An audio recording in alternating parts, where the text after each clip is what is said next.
directeur de la chaîne économique du continent africain, Africa Television. Nous sommes heureux et honorés que vous soyez encore fidèles au rendez-vous de l'Afrique de ce jour. Nous recevons aujourd'hui un invité de marque, un invité qui a de l'expérience, un invité qui a fait ce chemin pour le développement du continent africain. Nous recevons, sans plus attendre, Jean-Jacques Massima, qui est le représentant résident de l'Union internationale de télécommunications. Il nous a fait l'honneur de venir parler au peuple africain sur Africa Television. Bonjour, monsieur le représentant résident. Merci d'avoir fait l'honneur à Africa Television. C'est un plaisir à partager. Merci. Nous savons que vous êtes très occupé avec tout le travail que vous avez abattu pour que cette conférence puisse se tenir. Nous sommes contents que vous ayez pris les dispositions pour nous insérer dans votre emploi de temps. Merci bien. Sans plus attendre, s'il vous plaît, qui est Jean-Jacques Massima? Bon, écoutez, je suis au Cameroun en poste depuis presque 10 ans pour m'occuper de la sous-région Afrique centrale. Auparavant, j'ai travaillé une dizaine d'années à Genève et je suis donc un ancien directeur général des télécommunications du Gabon et ancien président de l'autorité de régulation des télécommunications du Gabon que j'ai créé. Donc j'ai 35 ans d'expérience dans le domaine des télécommunications où j'ai été expert à plusieurs conférences. J'ai notamment été président de RASCOM, un des premiers présidents de notre organisation par satellite, l'africaine RASCOM, que j'ai établi à Abidjan en 1992. Et donc je parcours les pays de la sous-région à la fois pour essayer de mettre en place des politiques cohérentes, mais surtout pour accompagner les pays dans leur souci de développement et d'arrimage à la société de l'information. Vous avez vraiment roulé votre pierre, comme on le dit, sur le continent. Et surtout quand vous nous parlez de RASCOM, cela rappelle beaucoup de souvenirs positifs à beaucoup d'Africains. Quand les gens pensent que c'était un satellite pour lequel les Africains ont misé. Et ils étaient très contents de voir que ce projet a pu se réaliser. Donc nous sommes vraiment contents encore que vous ayez participé avec succès à tout cela. S'il vous plaît, Jean-Jacques, en tant que représentant résident de l'Union internationale des télécommunications au Cameroun, en quoi consiste votre travail quotidien? L'UIT n'a que 4 bureaux en Afrique. Donc je couvre tous les pays d'Afrique centrale et Madagascar. Donc ça fait 11 pays qui sont donc à ma charge, non seulement pour suivre les politiques et le suivi de toutes les décisions des conférences mondiales des télécommunications, mais aussi pour répondre d'abord aux soucis du renforcement des capacités dans nos pays et par la mise à disposition d'une expertise qui vient appuyer les pays dans les clusters qu'ils souhaitent. Nous fonctionnons sur la base évidemment de pays demandeurs et donc les pays qui font les requêtes. Nous essayons de trouver les budgets appropriés pour répondre favorablement à leurs besoins. Donc il s'agit effectivement de mettre en place tout ce que vous avez vu ici qui sont les régulateurs de cette activité. Il s'agit aussi de faire respecter les normes de télécommunications édictées par le secteur de l'UIT qui est le secteur de normalisation, mais aussi de préparer l'ensemble des conférences mondiales des radiocommunications, d'harmoniser les fréquences dans ce qu'on appelle aujourd'hui donc le plan de Genève qui est le dernier plan mondial pour les 50 ans qui vont venir, qui permet à chaque pays de disposer de fréquences, le spectre étant une ressource limitée pour tous les services utilisés dans ce pays-là. Il faut que cela se fasse effectivement avec beaucoup de coordination pour éviter des brouillages préjudiciables. Et donc tout ce que vous voyez, les satellites, l'industrie, Internet, de mettre en place le contexte réglementaire pour la cybersécurité, mettre en place les garde-fous pour une activité saine dans une compétition transparente pour un développement économique des pays. Donc les TIC doivent être perçus de plus en plus comme un catalyseur, un levier de développement pour l'ensemble des activités économiques. Et donc nous agissons beaucoup dans le cadre donc, des Nations Unies, aussi accompagner les pays dans leur atteinte des objectifs de développement durable.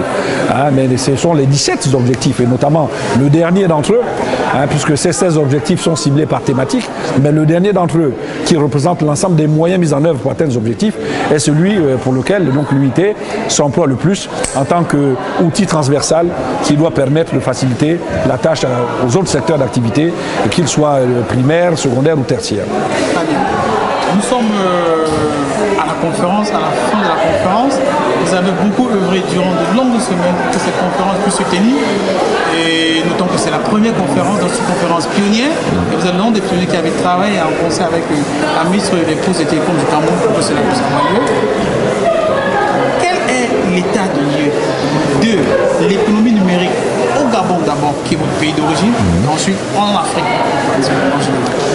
Bien, mais le constat qui a été fait de la part de la conférence mondiale sur les indicateurs était clair, c'est que notre sous-région a été classée la dernière quand on regardait notre espace économique, CEMAC, CEAC, par rapport aux autres régions du monde. Donc il s'agissait effectivement d'amener une impulsion nouvelle, de sonner la clochette pour que l'Afrique centrale puisse reprendre des politiques cohérentes afin d'avoir le rang qui lui est dû dans cette économie numérique au vu des réalisations que nous voyons dans les pays. Alors, le Gabon a monté de 5-6 points son classement dans cette économie numérique, c'est un index qui mesure la société de l'information. D'autres pays sont descendus de 2-3 points, notamment pour des crises politiques. C'est le cas de la République centrafricaine par exemple, mais avec l'apaisement de la situation, nous espérons, et le renforcement des capacités en cours, nous espérons qu'ils vont pouvoir remonter ces indicateurs. Alors le Tchad a aussi fait quelques mois en avant, puisque le Tchad a mis en moins de 3 ans presque 10 000 km de fibre optique en fonction, a créé une agence des technologies de l'information, l'ADETIC, qui est l'équivalent de l'ANTIC au Cameroun, et un rôle joué par l'ANEF au Gabon. Donc toutes les structures au niveau donc régalien de l'État, c'est-à-dire les chevilles ouvrières de l'État en matière de réglementation des TIC et des technologies, mais aussi de toute la société de l'information, puisque nous allons maintenant bien au-delà du simple cluster des télécommunications, des TIC, puisque comme vous le savez, nous parlons maintenant aujourd'hui d'inclusion financière.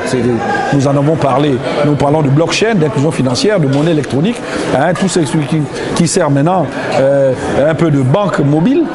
Donc vous voyez bien que nous dépassons le cadre des TIC pour aller au-delà dans des activités maintenant financières qui permettent de donner un accès à des projets d'e-banking à l'ensemble des populations. Donc il est important que les réglementations soient harmonisées dans le même espace économique, et puisqu'en termes de marché, et vous le savez très bien, notre plus grand marché dans la sous-région est la RDC, avec plus d'une centaine de millions d'habitants. Ensuite vient le Cameroun, une vingtaine de millions, le Rwanda et les autres, des pays comme le Gabon, 1 800 000 habitants, le Congo, 2 millions d'habitants, le Centrafrique, 3 millions d'habitants, représentent des tout petits marchés. Donc c'est notre intérêt, justement, que les investisseurs qui viennent voient la force du marché, et si ces outils sont présents partout, nous attirons des investisseurs, et la libre circulation des personnes et des biens se trouve facilitée par nos chefs d'État, mais il faut encore accompagner cela en y mettant des outils qui permettent d'exercer son commerce, car on doit pouvoir créer des richesses et gagner de l'argent, et c'est bien l'objectif de tout développement. Oui, monsieur le président, vous avez bien fait de souligner la blockchain. Nous voyons le succès que ça apporte ailleurs, que ce soit au Japon, aux États-Unis, aussi partout ailleurs. Justement, vous avez veillé tout au long de cette conférence que les experts viennent des 4 coins de la planète pour nous édifier là-dessus. À votre avis, en quoi est-ce que la blockchain en général, les crypto-monnaies comme le FECA en particulier, peuvent être utiles à l'émergence économique du continent africain? Dès l'instant où on parle d'économie numérique, elle va créer son support, son vecteur d'échange. Alors si le vecteur d'échange dans les économies passées, c'était l'or, c'est chaque monnaie créée devait avoir un équivalent or, dans un monde virtuel, globalisé, bien évidemment, nous n'allons pas nous promener avec des lingots d'or ici et là pour essayer de donner une valeur à une monnaie. Ce sont donc maintenant les transactions électroniques qui vont gérer le flux et non plus les circulations de ce qu'on appelle de valeur fiduciaire, c'est-à-dire de l'argent liquide, des billets ou des pièces, et qui vont rester de plus en plus moins utiles.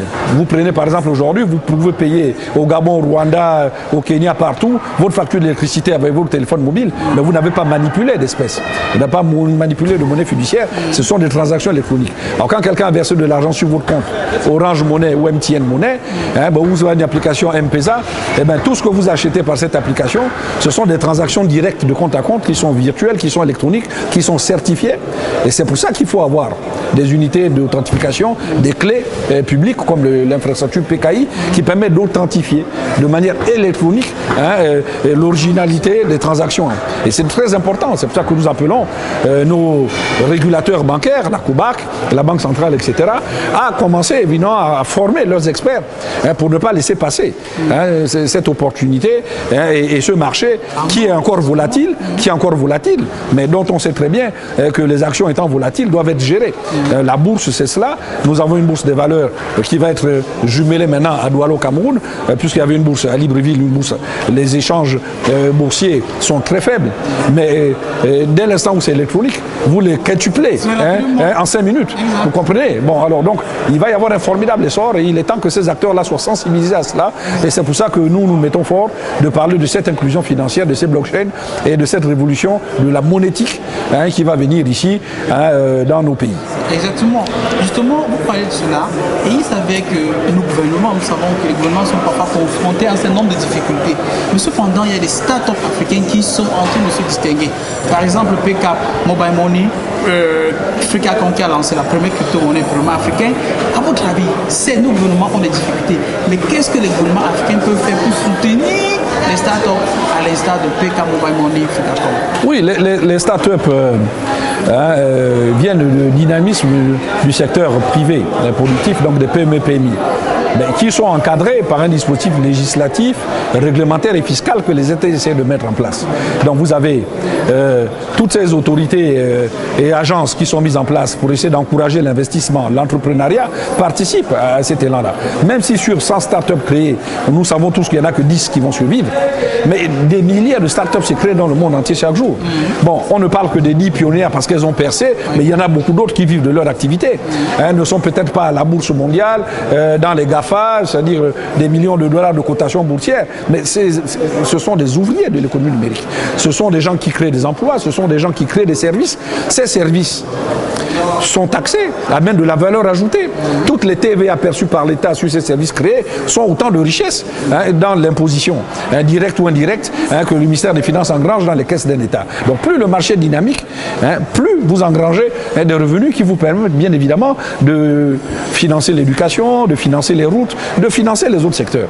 Parce qu'il ne faut pas attendre un revenu direct d'un secteur en pensant que c'est ce revenu qui va promouvoir le secteur. Allant dans le sens de ce que vous dites, je bavardais hier avec un conseil du président de la République qui faisait une très belle suggestion. Il disait par exemple que les grandes entreprises, peut-être de la téléphonie mobile, qui payent assez d'impôts à l'État, parfois on peut dire qu'un petit pourcentage, même 0,5% ou 0,05% peut être prélevé, même si pour qu'il y ait une déduction d'impôts après, pour pouvoir aussi employer ces grandes entreprises et que l'on consacre ça à l'éclosion. Mais c'est déjà fait, ce n'est pas nouveau. Le dispositif réglementaire et légal permet de quoi? De prélever dans certains pays entre 1,5 et 3% de leur chiffre d'affaires pour financer le fonds de service universel, pour financer la veille technologique, pour financer des cadres de formation ou des instituts de formation. Bon, alors, dans ce que vous prélevez aux opérateurs, qui est bien évidemment une incitation à créer un autre dynamisme quelque part, mais il y a même des pays qui prélèvent de l'argent aux opérateurs pour financer leur équipe de football, pour le mondial. Donc vous avez, c'est déjà fait. Ce sont les pays qui doivent justement décider des revenus des TIC, qu'est-ce qu'ils en font? Alors, ma problématique est très simple. Nous avons des problèmes de santé dans nos pays, nous avons des problèmes d'assainissement dans nos pays, nous avons des problèmes d'accès à l'eau, des problèmes d'électrification. Soit les politiques publiques mettent des budgets, bon, c'est toujours insuffisant. L'agriculture, la même chose. Bon, maintenant, ce qui est différent dans le secteur des TIC, c'est que lorsque vous lancez une licence 5G, par exemple, au Cameroun, l'argent de la licence 5G des 5 opérateurs qui vont concourir est reversé dans les caisses du trésor public. Cet argent ne vient pas pour le développement des TIC. Une fois qu'il est versé à l'État, il sert à l'État. Voilà. Bon, maintenant, alors, quand vous prélevez comme ça directement maintenant sur l'opérateur, qui a déjà versé sa licence, une concession de licence, hein, et bien, vous ajoutez, mais vous croyez qu'il gagne cet argent sur qui? Mais sur nous, puisque c'est sur les communications qui rattrape son chiffre d'affaires. C'est nous qui payons tout cela. Bon, donc, alors, il ne faudrait pas que l'État mette une législation fiscale à plusieurs niveaux. C'est le problème que j'ai posé à vos économistes en leur disant, mais messieurs, il faut savoir une chose. Vous allez en régime fiscal unique de taxe sur la valeur ajoutée, ça veut dire ce que ça veut dire. Ça veut dire qu'à chaque fois que vous payez le pain, vous payez un sac de riz, vous payez quelque chose, il y a un TVA qui est reversé à l'État.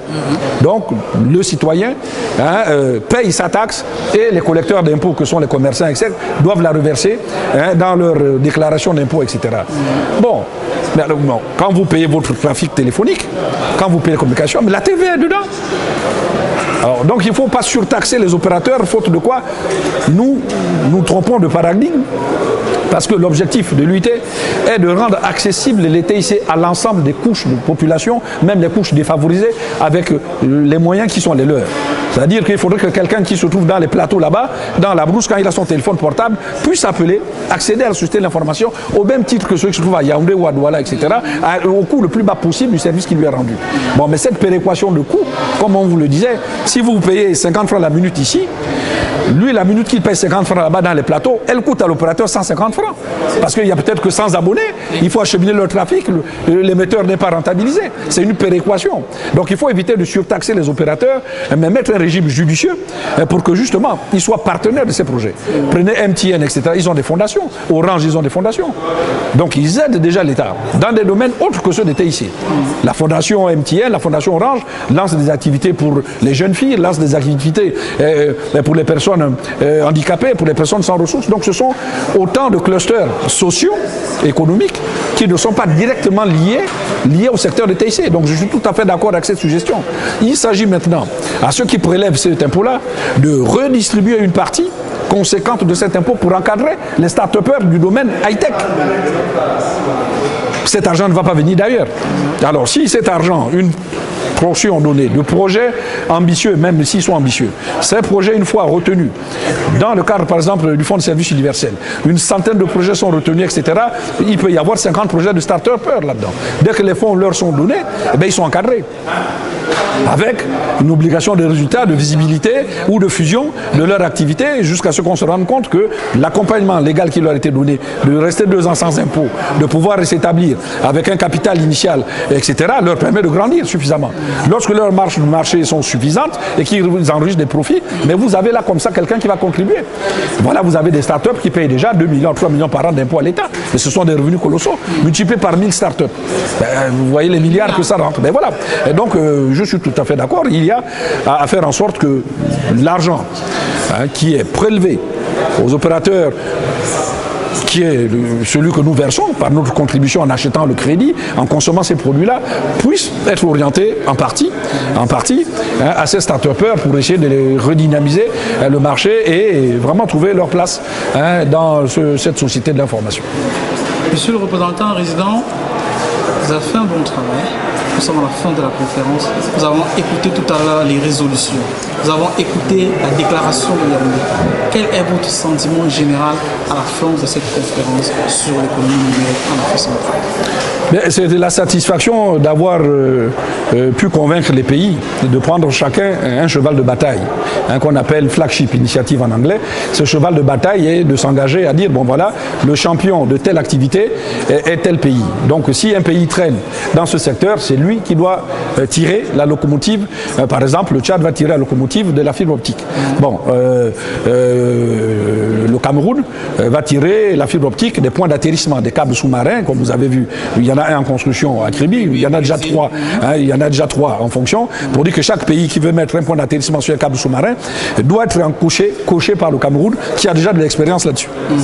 C'est ainsi qu'on peut avoir un deuxième point d'atterrissage au Congo, sur un câble qui peut être posé, et où qu'un pays peut décider de poser un point pour venir se raccorder à Kribi, au point d'atterrissement pour repartir sur l'Amérique. Donc ce sont tous ces projets-là. Je vais aller à Malabo la semaine prochaine pour inaugurer Seiba 2. Seiba 2 qui est le deuxième câble sous-marin de la Guinée équatoriale liant Malabo à Bata. parce que le premier se retrouve maintenant à être un peu limité. Hein, ils avaient posé un premier câble, maintenant il y a un câble Saiba 2 qui va venir, qui est un câble évidemment de la Guinée équatoriale, mais ce câble, il est bien envisageable, qui peut très bien arriver au point d'atterrissement de Kribi, à y avoir une bretelle qui repart à Bata, ce qui fait que la Guinée équatoriale est liée directement au câble qui va aller à Fortaleza sans que l'on ne fasse un branchement en pleine mer. Donc vous comprenez. Donc c'est un foisonnement, donc je suis satisfait. Évidemment, le calendrier était un peu serré parce que le mois de mai, c'est le mois où nous célébrons le 17 mai, la journée mondiale a suscité l'information. Les pays ont beaucoup d'activités. Bon, quelques ministres n'ont pas pu venir parce que leur calendrier politique ne le permettait pas. Mais nous avons bon espoir que les représentants qui sont venus ont tous signé cet engagement de Yaoundé et repartent avec des résolutions qui vont nous permettre notamment de réveiller votre structure, votre assemblée de régulation des télécommunications et des TIC de l'Afrique centrale, qui est en léthargie depuis plus de 2-3 ans, sous l'invitation de la Guinée équatoriale. Donc tous les régulateurs de la CEMAC étaient ici présents et nous irons à Malabo pour revoir leur mode de fonctionnement, leur texte, afin qu'ils puissent refonctionner et donner des propositions concrètes au sommet mondial des régulateurs qui se tient chaque année, mais aussi au forum des régulateurs d'Afrique qui se tient chaque année et qui concertent leur point de vue pour bénéficier, n'est-ce pas, d'une harmonisation de leur position face aux problématiques qui se posent maintenant avec l'Internet des objets, avec l'intelligence artificielle, avec la migration vers l'IPv6. Donc tous ces points-là, ils vont vous surprendre si vous n'êtes pas préparé à mettre un cadre réglementaire adéquat. Monsieur Gérard Massima, nous sommes à la fin de notre entretien. Merci. Je pose juste une question à répondre en très peu de mots. Quel est le conseil que vous pouvez donner au gouvernement africain par rapport à la blockchain, la crypto-monnaie comme Africacode par exemple? Ben, le conseil que je leur donne, c'est justement de mettre leurs experts de monétique au travail. Parce que c'est une autre révolution qui arrive et nous avons l'habitude de rater les révolutions. Et vous voyez, nous sommes déjà en retard sur la révolution du numérique. La migration vers de la télévision numérique traîne. Un seul pays l'a fait, c'est le Rwanda. Tous les autres pays de la sous-région n'ont pas réalisé leur migration vers la télévision numérique de terre. Bon. Or, ils doivent libérer ces fréquences-là à tout prix pour la téléphonie mobile de 4e et de 5e génération. Bon. L'année prochaine, ce sera trop tard. Ceux qui ne l'ont pas fait devront arrêter leurs émetteurs parce que de toute façon, les services qui vont arriver maintenant de télévision, d'information directe et tout sur votre portable ont la priorité sur ces bandes de fréquences. Donc il faut effectivement sensibiliser ces acteurs-là. Nous avons la COBAC, nous avons les banques de développement, la Banque de développement de l'Afrique centrale à Brazzaville, mais nous avons aussi surtout les banques privées qui exercent ici, qui ont intérêt à s'intéresser à cela et adopter, accepter parce que leurs produits classiques ne vont plus marcher. Je ne vais plus payer moi 10 000 francs tous les mois pour la gestion d'un compte qui ne me sert qu'à déposer de l'argent. Il s'agit de dire que bon, voilà une niche qui est en train de se lancer. Nous y voyons de manière prudente. Vous savez les scandales financiers des grands hackers de bourse, etc. Mais c'est toujours la même chose. Vous avez un produit qui ramène 100%. Mais tout le monde veut bien avoir 100% de revenus en moins d'un an. Oui, mais là où les crédits vous rapportent 2%, mais ils vont miser sur les 100%. Mais qu'est-ce qui s'est passé? Quand ça a été démantelé, c'était une crise bancaire mondiale. Bon, voilà. Donc je ne vais pas citer de nom. Je ne suis pas économiste, mais tout le monde le sait. Donc ces crises-là viennent justement de la surveillance de ces produits-là qui peuvent venir couler et changer la donne dans le marché bancaire. Et si on ne fait pas attention, vous allez être surpris. Au moment où les gens remettent en cause la monnaie unique, même en Europe, au moment où les gens se demandent est-ce qu'il est important que chaque pays fasse sa monnaie. Mais le temps que le pays tape sa monnaie, trouve les gouverneurs pour signer, la mettre en circulation, trouve les contre-valeurs de cette monnaie, mais la blockchain aura déjà fini de passer ces opérations. Donc je les encourage. Merci beaucoup.